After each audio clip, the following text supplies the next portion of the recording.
Now, if you head over to Google and search sales funnel, you'll find an endless stream of articles with some version of this image displaying the AIDA framework. But it's kind of like that psychology class I was forced to take in college.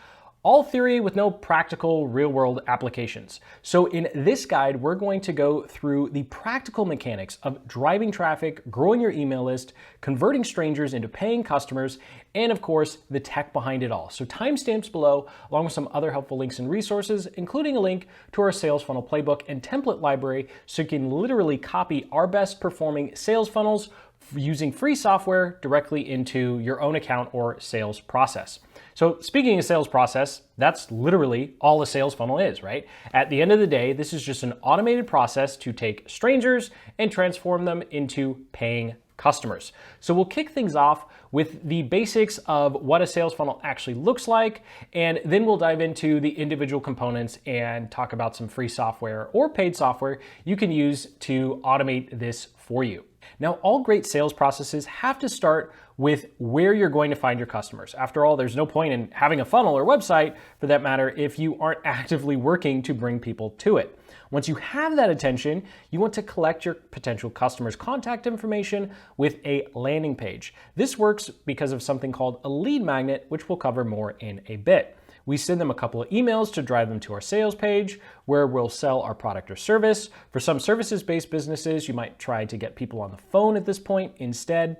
And finally, if they purchase, we can offer them some other cool products or services.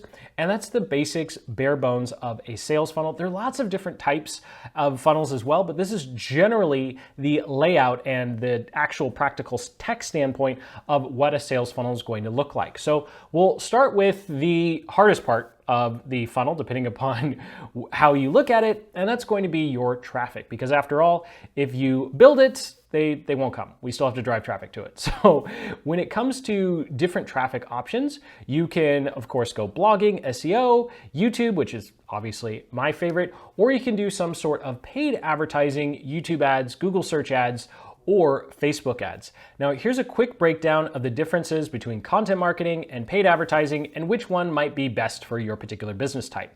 Now, irrespective of your business type, I think you should start with content marketing. Yes, it takes longer, but it also gives you the highest return, in my personal opinion, over the long haul, and you're not spending hundreds or thousands of dollars a month while you're not actually getting any customers. Content marketing can start working within just a few months, depending upon your niche or industry. And it works for all business types. So this is just a general rule of how many content posts you probably need to do per month in order to start seeing some results relatively quickly. Now, when it comes to paid advertising, the first place we're going to look is Google search. And this is going to be for services-based businesses. Nobody else should be running search ads as their first step into advertising. And then, of course, we have YouTube ads. They're in-stream and in-feed, just depends upon what your business type is. And then, of course, finally, we have Facebook ads. And these, of course, are just recommendations on how much you need to spend per month to drive traffic to your website and sales funnel. And the key here is to choose one and master it. Yes, you see lots of other businesses that seem to be all over the place, running ads everywhere, creating content everywhere, but we all start with one platform. And so you need to choose one platform, master that platform, and then you can use that success to leverage once your sales funnel is converting, right? And you're getting all those customers from that traffic platform, you have the cash to go invest in those other ones. Now, obviously, I'm a big fan of YouTube, so I'll leave a link in the cards in the description to a full-blown guide for our video to cash and sales formula that goes through exactly how we use simple videos like this one to drive traffic to our own sales funnels without being super salesy. And speaking of being salesy, that's going to be the first or second step in our sales process, and this is going to be our landing page. So here's some examples of what landing pages look like. You can tell they are super basic pages, just a headline, a couple bullet points, and an image of something called a lead magnet. We'll get to that in a moment. And then no external links and just one call to action. Now, why do we make pages like this instead of just driving people to our sales message or telling them to jump on the phone with us? Because most people just aren't ready to buy, right? So we need to use a sales funnel to warm them up to the idea of purchasing with us. And of course, we need to demonstrate that we can actually be valuable, and we need to solidify ourselves as someone who can actually be trusted. And so before we have those two things, consistently making sales online is pretty much impossible, right? Like think about the last time you bought something from someone you didn't actually trust, right? Like it doesn't happen very often, if at all, right? So what we need to do is, of course, demonstrate our value and then build trust. And this is where our lead magnet comes in. So on that landing page, we offer something called a lead magnet. And this is going to be where we demonstrate that we can actually be valuable to whoever we're trying to attract. And so simply a lead magnet can be an audit, template, planner, PDF, report, resource guide, even a full-blown webinar, although probably don't want to start there. But the goal here is on the landing page, we say, hey, if you give us your contact information, we'll give you this awesome thing that's going to help you out in something you're trying to achieve or help you out with a problem that you have. So I'll leave a link in the cards and the description to a much deeper dive guide that goes through different types of lead magnets. Here's an example of one of our lead magnets. This is our Google Tag Manager playbook, and it just simply helps someone go through the process of getting started with their Google Tag Manager because it can be a little confusing and overwhelming. We also have one of my favorite lead magnets, which is a UTM builder. It's a simple Google Sheet that helps people with creating their tracking links. And of course, we also have a webinar that we use to attract agency clients. And of course, I don't recommend starting with a webinar or video training just because it takes a really long time to put together. So again, link in the cards in the description to that super long guide that goes through lots of different lead magnet ideas. But once you have that landing page offering that lead magnet, hopefully you've collected that contact information. And so if we've demonstrated the value that we can provide via our lead magnet, unless your lead magnet stinks and then this whole process doesn't work, right? The lead magnet really does power your funnel.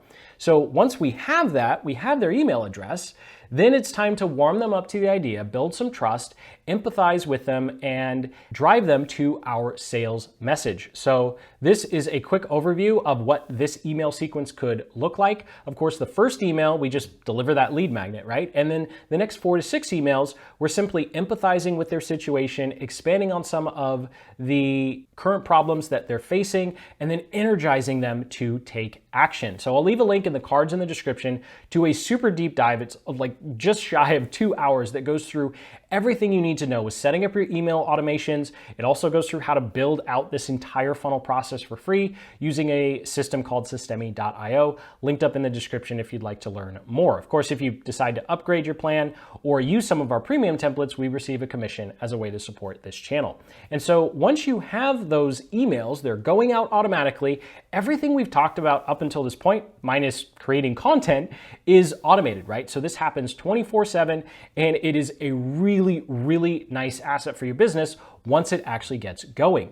And so we finally get to the part that we've all been waiting for here, which is the sales page, the sales message, right? We've been doing all this work, creating those content, those ads, collecting these email addresses, delivering those lead magnets, sending those emails, all so we can get people to our sales page. So here's an example of what a simple sales page can look like. And of course, there's lots of different ways to create this page. You've probably in the past come across a page that looks something like this, where it just seems to endlessly scroll and there's like 5,000 words. And you're like, who on earth reads this?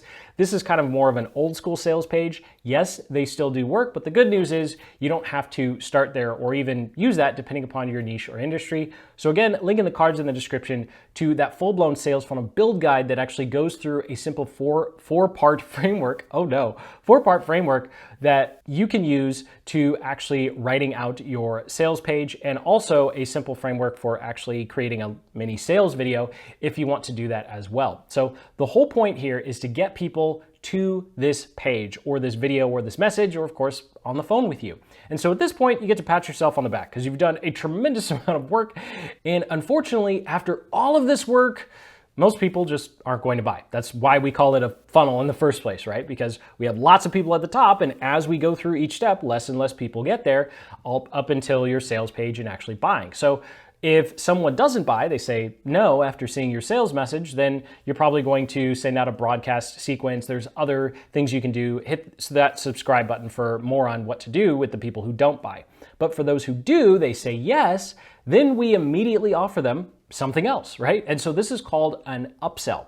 Now, I'll leave a link in the description to Systemi.io and Thrivecart if you decide to upgrade in the future. We do receive a commission as a way to support this channel. But these two softwares, what they allow you to do is collect credit card information, and then while the transaction's still open, you can make other offers. And so with one click, this is an example of what a upsell page could look like, someone can add something to their order. And this dramatically increases something called your average transaction value. And this is really important when you're running ads. So let's go through a really brief, we're not going to do too much math here, but brief example of why this is so important. So let's say we have a product, 97 bucks, 10 customers, $970. Okay, not a bad day, week, or month, depending upon your niche or industry or how much you've been working on your sales funnel and content.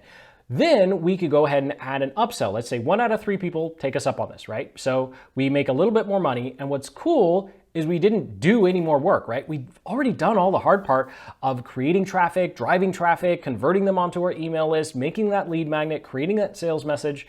We're just adding one more page to the sequence and saying, hey, you should check this out too. And then let's say we add another higher priced offer and only 1 out of the 10 people actually take us up on that.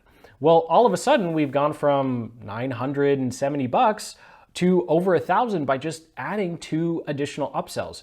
And this is something that becomes really important. As you can see from this table, there are lots of numbers here, but just focus on that last column. Our average transaction value has gone from 97 to 138. And while this might not seem like a big deal now, you're like, okay, that's just a couple bucks. Like, am I really gonna make that much more money?